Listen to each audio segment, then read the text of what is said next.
দর্শক, জাতীয় থেকে আন্তর্জাতিক, প্রান্তিক জনপদ থেকে নগর, চারপাশে ঠিক কী ঘটছে এই মুহূর্তে তা নিয়ে আমাদের আয়োজন এখন চারদিক। আপনাদের সঙ্গে রয়েছে শামসুল আরেফিন। 9,38,000 কোটি টাকার বড় আকারের বাজেট দিয়েছে বিএনপি সরকার, যেখানে মোট রাজস্ব আয়ের লক্ষ্যমাত্রা 6,95,000 কোটি টাকা, যা জিডিপির প্রায় 10.2%। সামগ্রিক বাজেট ঘাটতি 2,43,000 কোটি টাকা।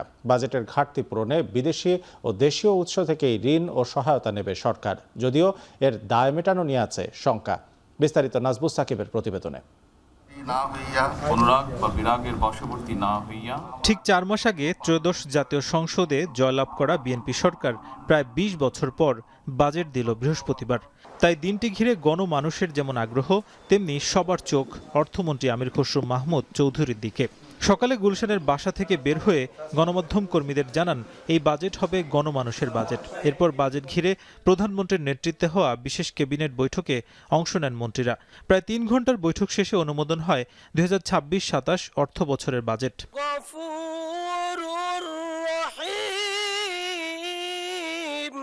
বিকেল 3টা নাগাদ জাতীয় সংসদে শুরু হওয়া বাজেট অধিবেশনে গণতান্ত্রিক, মানবিক ও অন্তর্ভুক্তিমূলক অর্থনীতির অভিযাত্রায় 2026-27 অর্থ বছরের বাজেট পেশ করেন অর্থমন্ত্রী। মাননীয় অর্থমন্ত্রী, আপনি বাজেট উপস্থাপন করুন। 2025-26 অর্থ বছরের সম্পূরক বাজেট 9,38,000 কোটি টাকার বড় আকারের বাজেটে জোর দেওয়া হয় অর্থনৈতিক গণতন্ত্রায়নের দিকে, যেখানে মোট রাজস্ব আয়ের লক্ষ্যমাত্রা ধরা হয়েছে 6,95,000 কোটি টাকা, যা জিডিপির প্রায় 10.2%। এর মধ্যে এনবিআর থেকে আসবে 6,04,000 কোটি টাকা। সামগ্রিক বাজেট ঘাটতি 2,43,000 কোটি টাকা। এই বাজেটে জিডিপি প্রবৃদ্ধির লক্ষ্যমাত্রা 6.5% এবং মূল্যস্ফীতি 7.5% বেঁধে রাখার পরিকল্পনা আছে সরকারের। এছাড়া বার্ষিক উন্নয়ন কর্মসূচির জন্য রাখা হয়েছে 3 লাখ কোটি টাকা। মূল্যস্ফীতি নিয়ন্ত্রণের লক্ষ্যে মুদ্রাস্ফীতি ও রাজস্ব নীতির কার্যকর সমন্বয়ের মাধ্যমে বাজারে অর্থ সরবরাহ নিয়ন্ত্রিত রাখা হবে। 2026-27 অর্থ বছরের উন্নয়ন ও অনুন্নয়ন খাতের ব্যয় মেটাতে বাজেটের ঘাটতি পূরণে বিদেশি উৎস, ঋণ ও অনুদান থেকে নেওয়া হবে 1,16,000 কোটি টাকা ও অভ্যন্তরীণ উৎস থেকে নেওয়া হবে 1,27,000 কোটি টাকা। এর মধ্যে ব্যাংক ব্যবস্থা থেকে নেওয়া হবে 1,12,000 কোটি টাকা ও সঞ্চয়পত্র ও অন্যান্য উৎস থেকে নেওয়া হবে 15,000 কোটি টাকা। মূলধারার অর্থনীতি থেকে বিচ্ছিন্ন থাকা। তবে রাজস্ব চাপ সামাল দিতে গিয়ে ব্যাংক থেকে পরবর্তীতে আরও ঋণ বাড়িয়ে নিতে পারে সরকার, যদিও অভ্যন্তরীণ ও বিদেশি এসব ঋণ বাবদ নতুন অর্থ বছরে সরকারকে পরিশোধ করতে হবে 1,27,500 কোটি টাকার সুদ। আমরা এবারের বাজেট স্থিতিশীলতা, বিনিয়োগ, উৎপাদন, কর্মসংস্থান, সর্বোপরি ন্যায্যতাকে মূল বিবেচনায় নিয়ে পরিকল্পনা করেছি। প্রস্তাবিত নতুন বাজেট নিয়ে মাস জুড়েই আলাপ আলোচনা চলবে জাতীয় সংসদে। পাশ হওয়ার পর 2026-27 অর্থ বছরের বাজেট কার্যকর হবে জুলাই থেকে। মধ্যপ্রাচ্য এবং ইউক্রেন যুদ্ধের অভিঘাত, ব্যাংক খাতের সংকট এবং IMF এর সঙ্গে বোঝাপড়া, এরই মাঝে বিএনপি সরকারের একটি বড় বাজেট। প্রায় 2.5 লাখ কোটি টাকা যেহেতু ঘাটতি বাজেট রয়েছে, সেটা দেশ বিদেশ থেকে সরকারকে সংগ্রহ করতে হবে এবং এটা সংগ্রহের ক্ষেত্রে বড় চ্যালেঞ্জ হিসেবে মনে করছেন বিশ্লেষকরা। নাজমুস সাকিব, এখন ঢাকা। বিশাল অঙ্কের ঘাটতি মাথায় নিয়েই 2026-27 অর্থ বছরের বাজেট ঘোষণা করেছে সরকার, যেখানে রাজস্ব আয়ের 87% যোগান দিতে হবে এনবিআরকে। তাই ভ্যাট ও আয়করের আওতা বাড়ানোর দিকে নজর সংস্থাটির, আর তাতে বাড়তে পারে জীবনযাত্রার ব্যয়।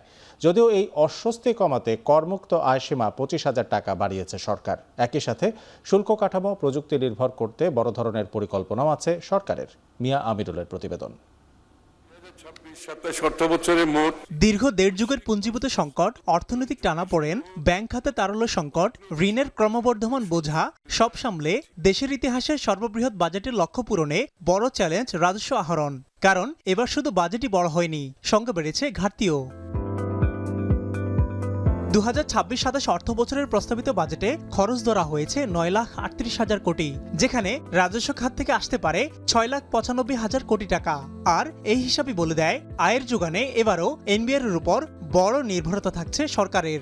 রাজস্বের 87%ই আদায় করতে হবে এনবিআরকে।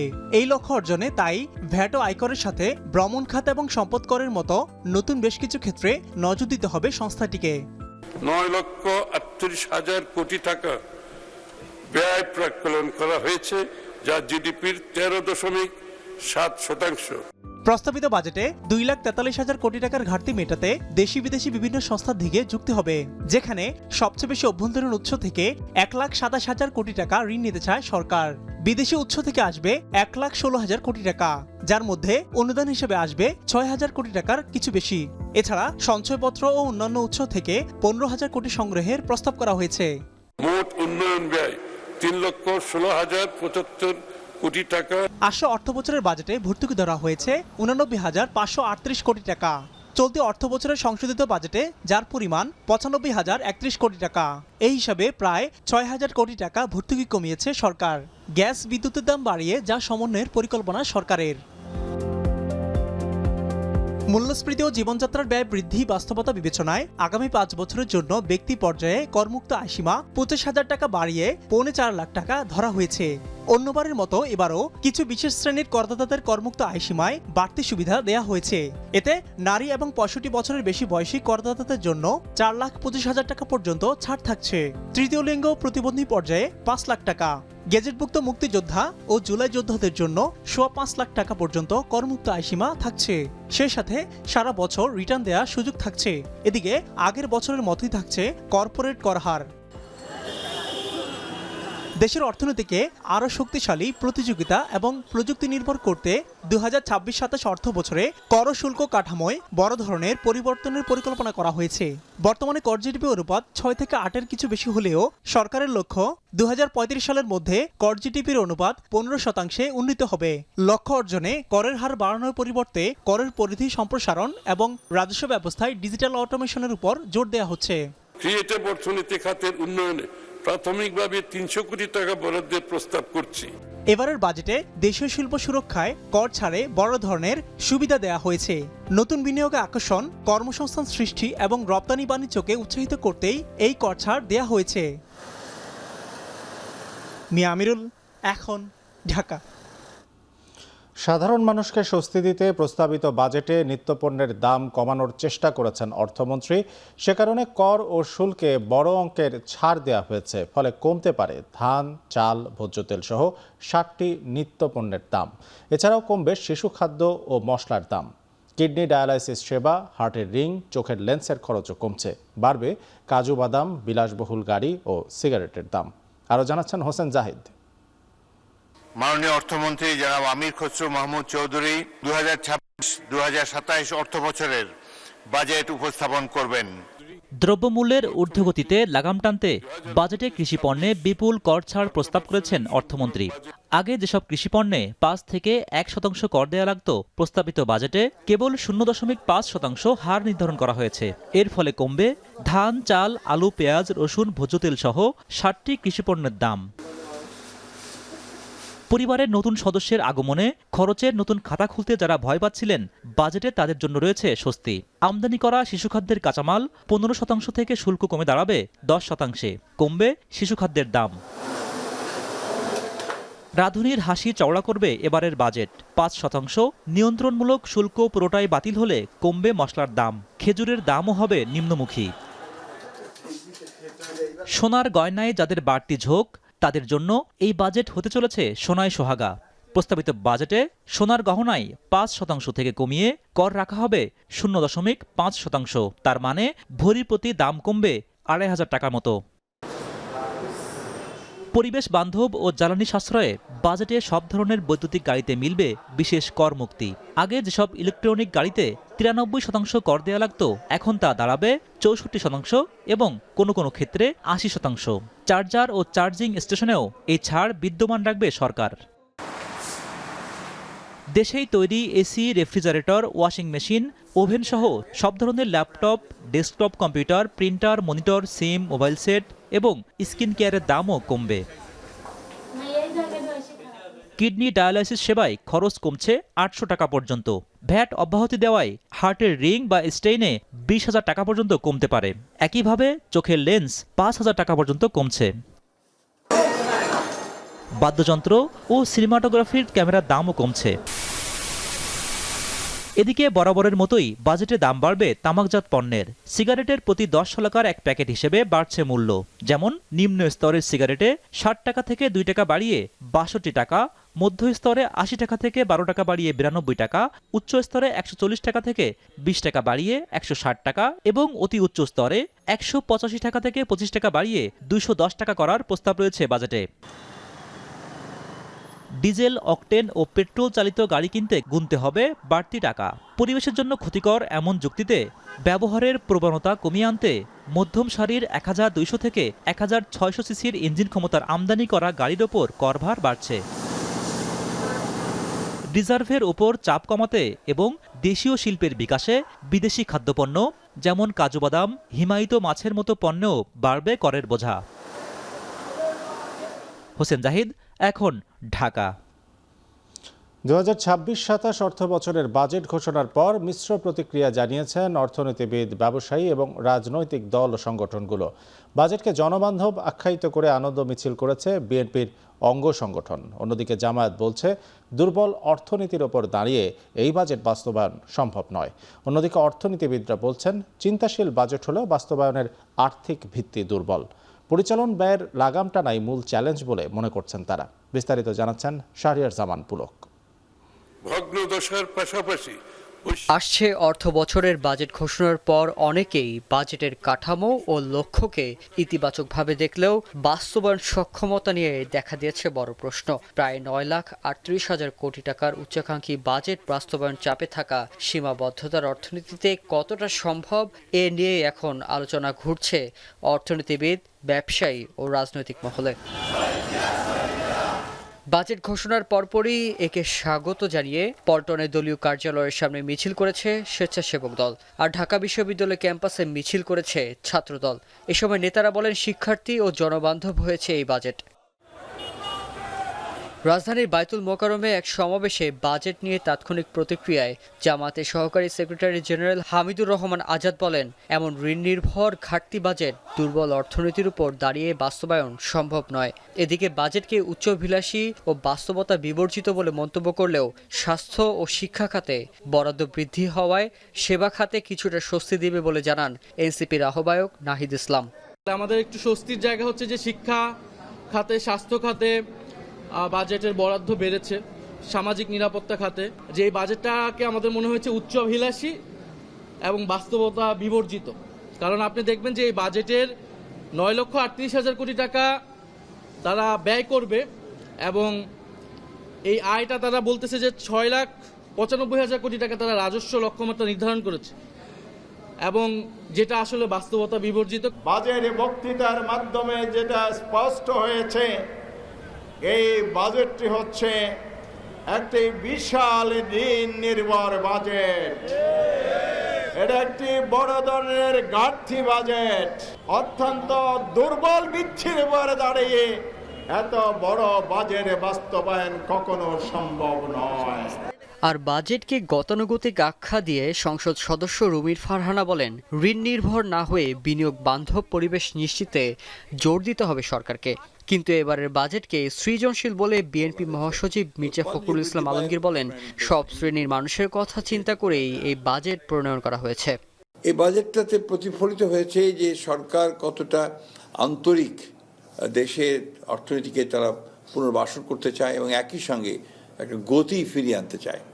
এর সবচেয়ে বড় দিক হচ্ছে, যেটা আমার কাছে মনে হয়েছে, যে সম্পূর্ণ একটা ক্রিয়েটিভ বাজেট বলবো আমি এটাকে। রাজস্ব আহরণে যে লক্ষ্যমাত্রা ধরা হয়েছে সেটাকেও যথেষ্ট উচ্চাভিলাষী বলে মনে হয়েছে, বিকজ আমাদের ট্যাক্স জিডিপির যে রেশিও সেটা দক্ষিণ এশিয়ার মধ্যে বাংলাদেশের সবচেয়ে কম। এদিকে অর্থনীতিবিদ ডক্টর দেবপ্রিয় ভট্টাচার্য বলেন, এটি একটি চিন্তাশীল বাজেট হলেও বাস্তবায়নে আর্থিক ভিত্তি দুর্বল। পরিচালন ব্যয়ে লাগাম টানাই মূল চ্যালেঞ্জ বলে মনে করছেন অর্থনীতি অধ্যাপক আবু আহমেদ। এটা যদি লাগাম টেনে ধরতে পারে পরিচালনা ব্যয় সরকারের, তাহলে অবশ্যই এটা সাফল্য দেখা দিবে। অনেক ক্ষেত্রে বড় বড় ধরনের থোক বরাদ্দ রাখা হয়েছে, যেটা মনে হয় যে হয়তো যদি আর্থিক বিপত্তি দেখা যায় তাহলে এইগুলির ক্ষেত্রে খাটছাট হবে। সরকারকে চাপের মুখেই বাজেট করতে হয়েছে বলে মন্তব্য করে সিপিডির নির্বাহী পরিচালক ডক্টর ফাহমিদা খাতুন বলেন, প্রবৃদ্ধি বাড়ানোর লক্ষ্য অর্জন চ্যালেঞ্জিং হবে। আর সংস্থাটির গবেষণা পরিচালক খন্দকার গোলাম মোয়াজ্জেমের মতে, রাজস্ব আদায়ের নতুন ক্ষেত্র বাড়ানো একটি ইতিবাচক দিক। 2026 অর্থবছর শেষে এসে এই 3 মাসে বাকিটা যদি আমার পূরণ করতে হয়, এই যে 5,63,999 কোটি টাকা 2026-এর, তাহলে কত অর্জন করতে হবে? 84.6%, যেটা কিনা একটা খুব কঠিন বিষয়। সাধুবাদ জানাতে যে সরকার এবার রাজস্ব আদায়ের জন্য বেশ কিছু নতুন নতুন উদ্যোগ নিচ্ছেন, কর জাল বিস্তৃত করবার উদ্যোগগুলো নিয়েছেন। এটা করতে পারলে আমার ধারণা এনবিআর একটা বড় সাফল্য হিসেবে বিবেচিত হবে। বাজেটকে ব্যবসা ও বিনিয়োগ বান্ধব হিসেবে মূল্যায়ন করলেও এর বাস্তবায়ন সক্ষমতা নিয়ে উদ্বেগ প্রকাশ করেছে Dhaka chamber of commerce and industry DCCI। তবে বিকেএমই এর সভাপতি বলছেন, এই বাজেটে কর্পোরেট ট্যাক্স রেট এবং ব্যাংক ঋণ বাড়বে, ফলে এর প্রভাব পড়বে ব্যবসা বাণিজ্যে। রপ্তানি খাতের প্রত্যেকটা সেক্টরের জন্য একই হার করতে হবে। 2 নম্বর হচ্ছে আপনি কর্পোরেট ট্যাক্স রেটটা রাখতেছেন 12%, কিন্তু আমার কাছ থেকে AIT আপনি নিয়ে ফেরত দিচ্ছেন না। ডিসিশনটা থেকে সরকার যদি পুনর্বিবেচনা করে অ্যাটলিস্ট আরও 2 বছরের জন্য 0.0 প্রিভেলিং রেটেই রাখে, সেটা ব্যবসার জন্য সুবিধা বয়ে নিয়ে আসবে। এদিকে রিকন্ডিশন গাড়ি ব্যবসায়ীদের সংগঠন পারভিটা জানায়, নতুন বাজেটে 1500 সিসির রিকন্ডিশন গাড়ির দাম বৃদ্ধি পাবে, যা মধ্যবিত্তদের ক্রয় ক্ষমতার বাইরে চলে যাচ্ছে। একই সঙ্গে ইলেকট্রিক গাড়ি উৎসাহিত করার কথা থাকলেও উচ্চ দামের কারণে তা সাধারণের নাগালের বাইরে চলে যাচ্ছে বলে মন্তব্য করেন। একটা 1500 সিসির গাড়িতে প্রায় 2 লাখ থেকে 2,50,000 টাকা ডিউটি বেড়ে যাচ্ছে, যারা মধ্যবিত্তরা বেশি কিনে। এটা সবচেয়ে বেশি, আর বাকিগুলোতে অত বেশি না, সেটা 2% করে বেড়েছে রেগুলেটরি ডিউটি। সংগঠনটি মনে করছে, রাজস্ব আদায়ের লক্ষ্য থাকলেও ইলেকট্রিক রিকশাকে লাইসেন্স ও করের আওতায় এনে আরও বাস্তবভিত্তিক কাঠামো তৈরি করা যেত। সারা দেশে কিন্তু সেটা এখন সরকার কোনো শারিয়া জামান পুলক, এখন, ঢাকা। রাজধানীর মগবাজারে আদ্দিন হাসপাতালে 6 নবজাতকের মৃত্যুর ঘটনায় হাসপাতালটির লাইসেন্স বাতিল করেছে স্বাস্থ্য অধিদপ্তর। হাসপাতালের রোগীদের অন্যত্র সরিয়ে নিতে 72 ঘন্টার সময় বেঁধে দেওয়া হয়েছে। এদিকে হাসপাতাল কর্তৃপক্ষ বলছে, সরকারের নির্দেশনা মেনে নতুন করে কোনো ভর্তি নিচ্ছে না তারা। বিস্তারিত আরিফ হোসেনের প্রতিবেদনে। গত 27 মে রাজধানীর মগবাজারে আদ্দিন হাসপাতালের পোস্ট ডেলিভারি ওয়ার্ডে মাত্র কয়েক ঘন্টার ব্যবধানে মারা যায় 6 নবজাতক। 1 থেকে 3 দিন বয়সী এসব শিশুর মৃত্যুর খবর ছড়িয়ে পড়লে দেশজুড়ে শুরু হয় তীব্র আলোচনা সমালোচনা। তদন্তে উঠে আসে চাঞ্চল্যকর তথ্য। স্বাস্থ্য অধিদপ্তরের কর্মকর্তারা জানান, সংশ্লিষ্ট ওয়ার্ডে দীর্ঘ সময় শীতাতপ নিয়ন্ত্রণ ব্যবস্থা বন্ধ ছিল। একই সঙ্গে পর্যাপ্ত বিকল্প ভেন্টিলেশন ব্যবস্থাও ছিল না। এতে কক্ষের ভেতরে বাতাসের স্বাভাবিক পরিবেশ ব্যাহত হয়। ব্যবস্থাপনার গুরুতর গাফিলতির অভিযোগ উঠে আসে তদন্ত প্রতিবেদনে। প্রাথমিক তদন্ত প্রতিবেদনে পাওয়ার পর 4 জুন হাসপাতাল কর্তৃপক্ষকে কারণ দর্শানোর নোটিশ দেয় স্বাস্থ্য অধিদপ্তর। নোটিশে জানতে চাওয়া হয়, বিধি লঙ্ঘনের দায়ে কেন হাসপাতালটির লাইসেন্স বাতিল করা হবে না। 72 ঘন্টার মধ্যে জবাবও চাওয়া হয় কর্তৃপক্ষের কাছে। এরপর হাসপাতাল কর্তৃপক্ষ তাদের ব্যাখ্যা জমা দিলেও তা পর্যালোচনা করে আইন অনুযায়ী ব্যবস্থা নেওয়ার কথা জানান স্বাস্থ্য অধিদপ্তর। সংস্থাটির কর্মকর্তারা বলেছিলেন, তদন্তের ভিত্তিতে পরবর্তী সিদ্ধান্ত নেওয়া হবে। অবশেষে 6 নবজাতককে মৃত্যুর ঘটনায় দায় ও অবহেলার অভিযোগকে কেন্দ্র করে আদ্দিন হাসপাতালের লাইসেন্স বাতিলের সিদ্ধান্ত নেওয়া হয়েছে। যে জবাব ও ব্যাখ্যা প্রদান করা হয় তাহা কর্তৃপক্ষের নিকট সন্তোষজনক না হওয়ায় the medical practice and private clinics and laboratories regulation ordinance 1982 এর 11(2) খ ধারা অনুযায়ী অত্র হাসপাতালের লাইসেন্স বাতিল করা হইল। পরে সরকারি নির্দেশনা হাসপাতালটিতে পৌঁছে দিতে আসে স্বাস্থ্য অধিদপ্তরের হাসপাতাল শাখা কর্তৃপক্ষ। তারা দ্রুত রোগী সরানোর তাগিদ দেন। প্রতিষ্ঠান তার নিজ দায়িত্বে যেই সমস্ত প্রতিষ্ঠান লিগ্যাল প্রতিষ্ঠান আছে সেখানে তারা রোগী সরায় নেবে যত দ্রুত সম্ভব। আমরা কোনো সময় পেতে দিইনি।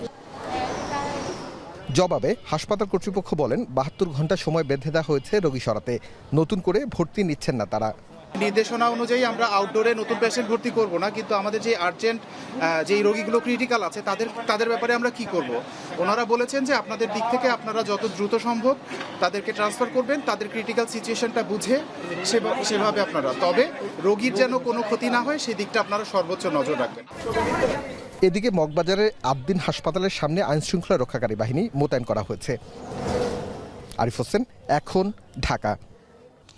প্রস্তাবিত বাজেটে বিদ্যুৎ ও জ্বালানি খাতে কৃচ্ছতা সাধনের নীতি গ্রহণ করেছে সরকার। 2026-27 অর্থবছরে 17,345 কোটি টাকা বরাদ্দ দেওয়া হয়েছে, যা গত অর্থবছরের তুলনায় মাত্র 400 কোটি টাকা বেশি। নবায়নযোগ্য জ্বালানির উৎপাদন ও ব্যবহার বাড়াতে কমানো হয়েছে যন্ত্রাংশের ওপর 15% কর। জোর দেওয়া হয়েছে সমুদ্রের তেল, গ্যাস অনুসন্ধানে। সাজিদ আরাফাতের প্রতিবেদন। অর্থনীতির অন্যতম চালিকা শক্তি বিদ্যুৎ ও জ্বালানি খাত। বিদ্যুতের উৎপাদন, সঞ্চালন আর সরবরাহে গতি আনতে জোর দেওয়া হয়েছে 2026-27 অর্থবছরের প্রস্তাবিত বাজেটে। গুরুত্ব পেয়েছে জ্বালানি নিরাপত্তা, গ্যাস অনুসন্ধান ও মূল্য নিয়ন্ত্রণ। সেই সাথে ক্যাপাসিটি চার্জ ও বিদ্যুৎ ক্রয় চুক্তিতে আর্থিক স্বচ্ছতা নিশ্চিতে তাগিদ দিয়েছেন অর্থমন্ত্রী। লুটপাট, অব্যবস্থাপনা ও অনিয়মের কারণে বিদ্যুতের উৎপাদন ব্যয় বৃদ্ধি পেয়েছে। আসছে অর্থবছরে এই খাতের উন্নয়নে বরাদ্দ দেওয়া হয়েছে 17,345 কোটি টাকা। গত অর্থবছরের তুলনায় যা প্রায় 400 কোটি টাকা বেশি। বর্তমানে দেশের স্থাপিত বিদ্যুৎ উৎপাদন ক্ষমতা 28,919 মেগাওয়াট। নিরবিচ্ছিন্ন ও মানসম্পন্ন বিদ্যুৎ সরবরাহ এখনও নিশ্চিত হয়নি। 2030 সালের মধ্যে বিদ্যুৎ উৎপাদন ক্ষমতা 35,000 মেগাওয়াটে উন্নীতকরণ এবং সঞ্চালন লাইন 25,000 সার্কিট কিলোমিটার সম্প্রসারণ করা হবে। এছাড়া টেকসই জ্বালানি ব্যবস্থা গড়তে 2030 সালের মধ্যে মোট বিদ্যুৎ চাহিদার 20% নবায়নযোগ্য জ্বালানি খাত থেকে উৎপাদনের লক্ষ্য সরকারের। 2030 সালের মধ্যে বিদ্যুৎ উৎপাদন ক্ষমতা 35,000 মেগাওয়াটে উন্নীতকরণের কথাও বলা হয়েছে এবারের বাজেটে। জীবাশ্ম জ্বালানির চাপ কমিয়ে নবায়নযোগ্য জ্বালানির ব্যবহার বাড়াতে বিশেষ কর ছাড় দেয়া হয়েছে সোলারের যন্ত্রাংশ আমদানিতে। প্রস্তাবিত বাজেটে সৌরবিদ্যুৎ উৎপাদনকে উৎসাহ দিতে 2035 সাল পর্যন্ত করমুক্ত রাখার প্রস্তাব করা হয়েছে। জ্বালানি নিরাপত্তা নিশ্চিত করতে সক্ষমতা বৃদ্ধি ও উৎস বহুমুখীকরণের উদ্যোগ নিয়েছে সরকার। এর প্রেক্ষিতে গ্যাস অনুসন্ধানে নতুন রিগ ক্রয়, সমুদ্রে তেল গ্যাস অনুসন্ধানে নতুন করে অফশোর বিডিংয়েরও ঘোষণাও এসেছে নতুন অর্থবছরের বাজেটে। 2,400 মেগাওয়াট ক্ষমতার রূপপুর পারমাণবিক বিদ্যুৎ কেন্দ্রের মধ্যে প্রথম ইউনিট হতে জানুয়ারি 2027 নাগাদ 1200 মেগাওয়াট বিদ্যুৎ জাতীয় গ্রিডে যুক্ত করা হবে। এর বাইরে বিদ্যুৎ জ্বালানি খাতে আমদানি ও উৎপাদন ব্যয় বৃদ্ধির চাপ সামাল দিতে 40,000 কোটি টাকারও বেশি ভর্তুকি দিতে হবে সরকারকে। আগামীতে বিদ্যুৎ উৎপাদন বাড়ানোর পাশাপাশি সিস্টেম লস কমানো ও দুর্নীতি রোধ করার উপর জোর দিয়েছে সরকার। অদক্ষ বিদ্যুৎ কেন্দ্রগুলোকে বন্ধ করা, প্রয়োজনীয় ক্ষেত্রে আধুনিকায়ন। সাজিদ আরাফাত, এখন, ঢাকা। টেকসই অর্থনৈতিক প্রবৃদ্ধি আর ব্যবসা পরিচালনার ব্যয় কমিয়ে আনতে ভৌত অবকাঠামো এবং যোগাযোগ খাতে অগ্রাধিকার দেওয়া হয়েছে আসছে বছরের প্রস্তাবিত বাজেটে। প্রায় 34,500 কোটি টাকার পদ্মা ব্যারেজ প্রকল্প অনুমোদন পেলেও আলাদা করে কোনো বরাদ্দ পায়নি বাজেটে। তবে যোগাযোগ ও পরিবহন খাতে বরাদ্দ দেওয়া হয়েছে 60,730 কোটি টাকা। এছাড়া অন্যতম অগ্রাধিকার খাল খনন কর্মসূচি সহ অন্য উন্নয়ন প্রকল্প এগিয়ে নিতে পানি সম্পদ মন্ত্রণালয় 10,500 কোটি টাকার বেশি বরাদ্দ পেয়েছে। আরও জানাচ্ছেন হাসিব বিল্লাহ। অন্তর্ভুক্তিমূলক অর্থনীতির অভিযাত্রায় 2026-27 অর্থ বছরের বাজেটে যোগাযোগ ব্যবস্থাকে ঢেলে সাজানোর পরিকল্পনা সরকারের। ঘোষিত 9,38,000 কোটি টাকার বাজেটে অবকাঠামো খাতে মোট বরাদ্দ 1,74,988 কোটি টাকা, যার প্রায় 1/3 অর্থাৎ 60,730 কোটি টাকায় খরচ হবে সড়ক, রেল, নৌ ও বিমান পরিবহন খাতে। এবারের বাজেটে সরকারের সবচেয়ে বড় প্রকল্প পদ্মা ব্যারেজ। 34,497 কোটি টাকা ব্যয়ের এই মেগা প্রকল্পটি বাস্তবায়িত হবে নিজস্ব অর্থায়নে। 2033 সালের জুনের মধ্যে 2.1 কিলোমিটার দীর্ঘ এই ব্যারেজের উপর একটি রেল সেতুও নির্মিত হবে। এতে উপকৃত হবে দক্ষিণ পশ্চিমাঞ্চলের 7 কোটি মানুষ। এছাড়া যমুনা নদীতে দ্বিতীয় আরেকটি সেতুও নির্মাণের পরিকল্পনা নিয়েছে সরকার। রাজধানীর যানজট নিরসনে 6টি মেট্রো রেল লাইনের সমন্বিত নেটওয়ার্কের পাশাপাশি এবার যুক্ত হচ্ছে মোনোরেল ভিত্তিক ফিডার নেটওয়ার্ক। একই সাথে গণপরিবহনের পরিবেশ বান্ধব রূপান্তরের জন্য 2031 সালের জুন পর্যন্ত দেশে বৈদ্যুতিক বাস ও ট্রাক উৎপাদন শিল্পের কাঁচামাল আমদানিতে মাত্র 5% ভ্যাট রেখে বাকি সব শুল্ক কর সম্পূর্ণ মওকুফ করা হয়েছে প্রস্তাবিত বাজেটে। মোটরের ক্ষমতা ভেদে ইভি রেজিস্ট্রেশনের অগ্রিম আয়কর সর্বোচ্চ 2 লাখ টাকা থেকে কমিয়ে সর্বোচ্চ 1 লাখ টাকা নির্ধারণের প্রস্তাব করা হয়েছে। অর্থনীতির লাইফলাইন ঢাকা চট্টগ্রাম সড়কপথে যাতায়াতের সময় কমিয়ে আনতে চায় সরকার। তাই ঢাকা কুমিল্লা অংশে হাই স্পিড বা কড রেল লাইন নির্মাণ করা হবে। এর ফলে রেলপথে দূরত্ব কমবে প্রায় ৮০ কিলোমিটার। পাশাপাশি ঢাকা চট্টগ্রাম এলিভেটেড এক্সপ্রেসওয়ে নির্মাণের মহাপরিকল্পনা নিয়েছে সরকার। এছাড়া যোগাযোগ অবকাঠামো উন্নয়নের অংশ হিসাবে দুর্যোগ ব্যবস্থাপনা ও গ্রামীণ অবকাঠামো সচল রাখতে 10,350 কোটি টাকা বরাদ্দের প্রস্তাব এসেছে বাজেটে। আন্তর্জাতিক বাণিজ্যে সক্ষমতা বাড়াতে মাতারবাড়ি গভীর সমুদ্র বন্দরের প্রথম টার্মিনাল সহ মোংলা বন্দর, লালদিয়া ও চট্টগ্রামের বে টার্মিনালের নির্মাণ কাজ শেষ করতে চায় সরকার। এছাড়া সরকারের অন্যতম অগ্রাধিকার খাল খনন কর্মসূচি, 309 কিলোমিটার বাঁধ নির্মাণ, গুরুত্বপূর্ণ 484 কিলোমিটার নৌপথে নাব্য ফেরাতে পানি সম্পদ মন্ত্রণালয়ে 10,533 কোটি টাকা বরাদ্দের প্রস্তাব করা হয়েছে বাজেটে। 2034 সালের মধ্যে বাংলাদেশকে দক্ষিণ এশিয়ার অন্যতম এভিয়েশন হাবে পরিণত করার লক্ষ্য সরকারের। তারই অংশ হিসাবে বোয়িং থেকে 14টি আধুনিক বিমান কিনবে সরকার। এছাড়া 22,000 কোটি টাকায় নির্মিত থার্ড টার্মিনালও উদ্বোধন হবে চলতি বছরের ডিসেম্বরে। এছাড়া কক্সবাজার, যশোর, রাজশাহী ও সৈয়দপুরকে আন্তর্জাতিক গেটওয়ে হিসাবে গড়ে তুলতে চায় সরকার। যত বড় বাজেট, তার একটা বিরাট অংশ আনইমপ্লিমেন্টেড থাকবে, বাস্তবায়িত হবে না। যে এডিপির প্রথম 6 মাসে দেখবেন আপনি 11%, বা খুব লাকি হলে 13-7, মানে 20-র উপরে দেখি নাই কখনো ফার্স্ট 6 মান্থস। এর পরের 6 মান্থসে আবার টানাটানি হয়ে যায়। এপ্রিল, মে, জুন দেখবেন বৃষ্টি হোক বাদল হোক, অনেক টাকা খরচ, বিভিন্ন জায়গায় খোঁড়াখুড়ি ইত্যাদি চলে। বাজেট বক্তৃতায় বড় অবকাঠামোগুলোর চেয়ে ভ্যালু ফর মানি বা জনগণের অর্থের সঠিক ব্যবহারের অঙ্গীকার করা হয়েছে। তবে অতীতের প্রকল্পগুলো বাস্তবায়নে ধীরগতি এবং খরচ বাড়িয়ে দেখার যে সংস্কৃতি চালু হয়েছিল তা বন্ধ করায় বিএনপি সরকারের জন্য বড় চ্যালেঞ্জ। নতুন প্রকল্পগুলো বাস্তবায়নের নজরদারি এবং সংস্কার আনতে না পারলে এই বিশাল বাজেটের সুফল জনগণ কতটা ভোগ করবে তা নিয়ে প্রশ্ন থেকেই যায়। হাসিব বিল্লাহ, এখন, ঢাকা। প্রস্তাবিত বাজেটে কৃষি খাতের মোট বরাদ্দের পরিমাণ 43,335 কোটি টাকা। গুরুত্ব পেয়েছে ভর্তুকি মূল্যে সার সরবরাহ, কৃষি পণ্যের বহুমুখীকরণ কার্যক্রম। এছাড়া মৎস্য বীমা চালুর প্রস্তাবের পাশাপাশি খাদ্যশস্য সংগ্রহের লক্ষ্যমাত্রা বাড়িয়ে প্রস্তাবিত বাজেটে করা হয়েছে 41.29 লক্ষ টন। সাজিদ আরাফাতের আরও একটি প্রতিবেদন। দেশের খাদ্য নিরাপত্তা, কর্মসংস্থান আর গ্রামীণ অর্থনীতির মূল ভিত্তি কৃষি। খাদ্য মূল্যস্ফীতি নিয়ন্ত্রণে গুরুত্ব বহন করলেও বাজেটে খুব একটা সুবিধা পায় না এই খাত। উৎপাদন ব্যয় বৃদ্ধি, জলবায়ু পরিবর্তনের চ্যালেঞ্জ মোকাবেলা করে চলা এই খাত নতুন অর্থবছরে কতটা গুরুত্ব পেল? নতুন সরকারের প্রথম বাজেটে কৃষি খাতের মোট বরাদ্দের পরিমাণ 43,335 কোটি, যা জিডিপির 0.63%। 2025-26 অর্থবছরে সংশোধিত বাজেটে বরাদ্দ ছিল 37,126 কোটি টাকা। মানবিক কল্যাণ ভিত্তিক রাষ্ট্র গড়ে তুলতে চাই। এদিকে প্রস্তাবিত বাজেটে 10,000 টাকা পর্যন্ত কৃষি ঋণ সুদসহ মওকুফ কর্মসূচিতে 1,567 কোটি টাকা বরাদ্দ দিয়েছে সরকার। প্রাধান্য পেয়েছে ভর্তুকি মূল্যে সার সরবরাহ, কৃষিপণ্যের বহুমুখীকরণ কার্যক্রম। পাশাপাশি কৃষি উপকরণ বিতরণ, কৃষি পুনর্বাসন ও কৃষি পণ্যের বহুমুখীকরণের কার্যক্রমেও জোর দিয়েছে সরকার। 2026-27 অর্থবছরে প্রাথমিকভাবে কৃষক কার্ড বাবদ 1,062.50 লক্ষ টাকা বরাদ্দের প্রস্তাব করছে।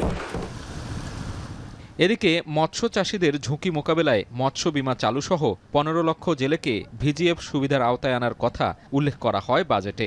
অন্যদিকে খাদ্য নিরাপত্তা জোরদার ও কর্মসংস্থান সৃষ্টির লক্ষ্যে উত্তরবঙ্গকে কৃষি হাব হিসেবে গড়ে তুলতে 3,000 কোটি টাকা বরাদ্দ প্রস্তাব দেয়া হয়। এর বাইরে খাদ্যশস্য সংগ্রহের লক্ষ্যমাত্রা 38 লক্ষ টন থেকে বাড়িয়ে প্রস্তাবিত বাজেটে করা হয়েছে 41 লক্ষ টনেরও বেশি। সাজিদ আরাফাত, এখন, ঢাকা। বেভারেজ ব্র্যান্ড মোজো আবারও ভোক্তাদের জন্য নিয়ে এলো ক্যাম্পেইন মোজো বিরাট কার কারবার। এই আয়োজনে অংশগ্রহণকারীদের জন্য থাকছে ফ্যামিলি কার, sports bike, smart TV, iPhone সহ লক্ষ লক্ষ আকর্ষণীয় উপহার। তারুণ্যের লাইফস্টাইলের অবিচ্ছেদ্য অংশ হিসেবে দীর্ঘদিন ধরে মোজো নতুনত্ব এবং উদ্ভাবনী উদ্যোগের মাধ্যমে ভোক্তাদের সঙ্গে নিবিড় সম্পর্ক গড়ে তুলেছে। ভোক্তাদের ভালোবাসা ও আস্থার প্রতিদান দিতেই এবার আয়োজন করা হয়েছে মোজো বিরাট কারবার। আকিজ ফুড অ্যান্ড বেভারেজ লিমিটেডের সিইও বলেন, মোজো সবসময় তরুণদের ট্রেন্ডি লাইফস্টাইল এবং পরিবর্তনশীল চাহিদাকে গুরুত্ব দিয়ে নতুন কিছু করার চেষ্টা করে। প্রতিটি ক্যাম্পেইনে ভোক্তাদের স্বতঃস্ফূর্ত অংশগ্রহণ প্রমাণ করে যে মোজো ভোক্তাদের জীবনের একটি আপন ব্র্যান্ডে পরিণত হয়েছে।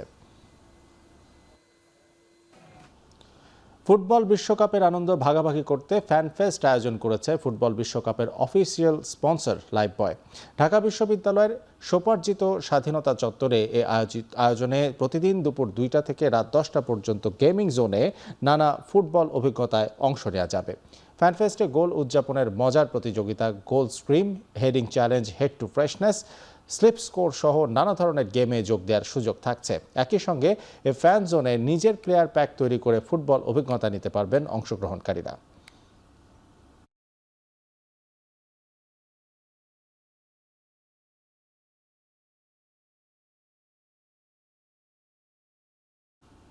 ইউনাইটেড কমার্শিয়াল ব্যাংক পিএলসির 43তম বার্ষিক সাধারণ সভা অনুষ্ঠিত হয়েছে। শেয়ার হোল্ডারদের সর্বসম্মত অনুমোদনে ব্যাংকের অনুমোদিত মূলধন দ্বিগুণ করার সিদ্ধান্ত গৃহীত হয়।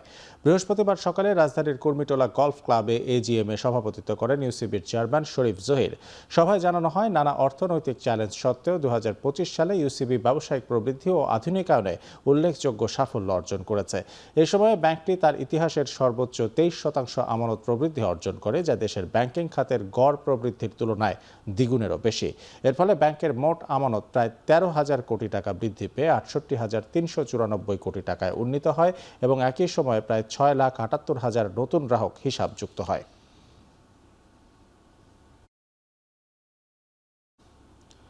শেয়ার হোল্ডারদের জন্য 2025 সালের লভ্যাংশ ঘোষণা করেছে ব্র্যাক ব্যাংক। বৃহস্পতিবার ভার্চুয়াল প্ল্যাটফর্মে 27তম বার্ষিক সাধারণ সভায় 30% লভ্যাংশ ঘোষণা করা হয়, যার 15% নগদ এবং 15% স্টক ডিভিডেন্ড আকারে বন্টন করা হবে।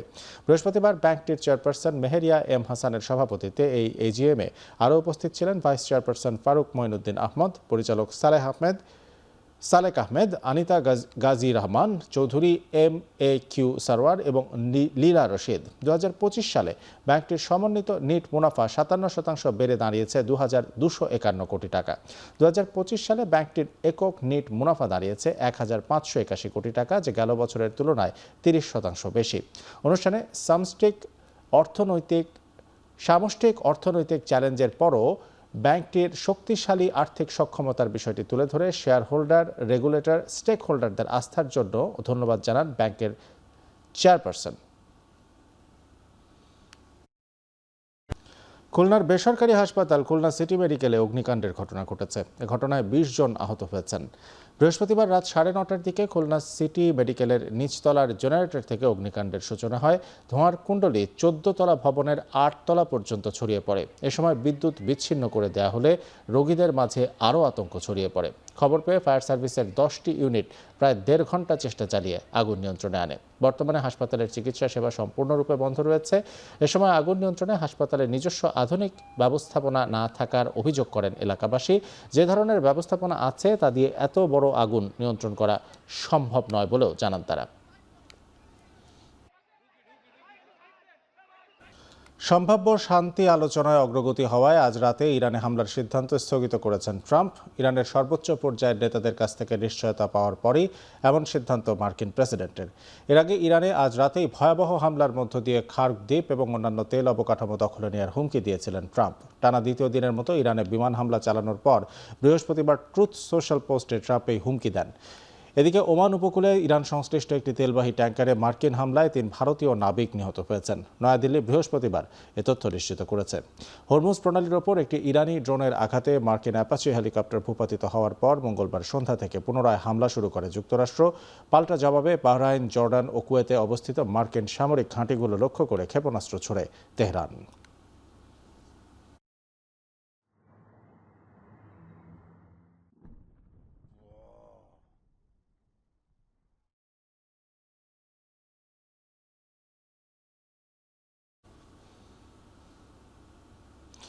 বাংলাদেশের পররাষ্ট্রমন্ত্রী ডক্টর খলিলুর রহমান জাতিসংঘ সাধারণ পরিষদের 81তম অধিবেশনে সভাপতি নির্বাচিত হওয়ায় তাকে অভিনন্দন জানিয়ে আলোচনা সভা করেছে বাংলাদেশ দূতাবাস কাতার। স্থানীয় সময় বুধবার রাত 8টায় কাতারে নিযুক্ত বাংলাদেশের রাষ্ট্রদূত মোহাম্মদ হজরত আলী খানের সভাপতিত্বে ও দূতাবাসের মিনিস্টার ও deputy chief of mission Mohammad Waliur রহমানের পরিচালনায় এই সভা অনুষ্ঠিত হয়। আরও উপস্থিত ছিলেন শ্রম কাউন্সিলর, সামরিক উপদেষ্টা, কাউন্সিলর পলিটিক্যাল ও দূতালয় প্রধান। প্রথম অনুষ্ঠানে দূতাবাসের কর্মকর্তা কর্মচারী সহ বাংলাদেশ কমিউনিটির বিপুল সংখ্যক ব্যক্তি, ইলেকট্রনিক ও প্রিন্ট মিডিয়ার সাংবাদিকরা উপস্থিত ছিলেন।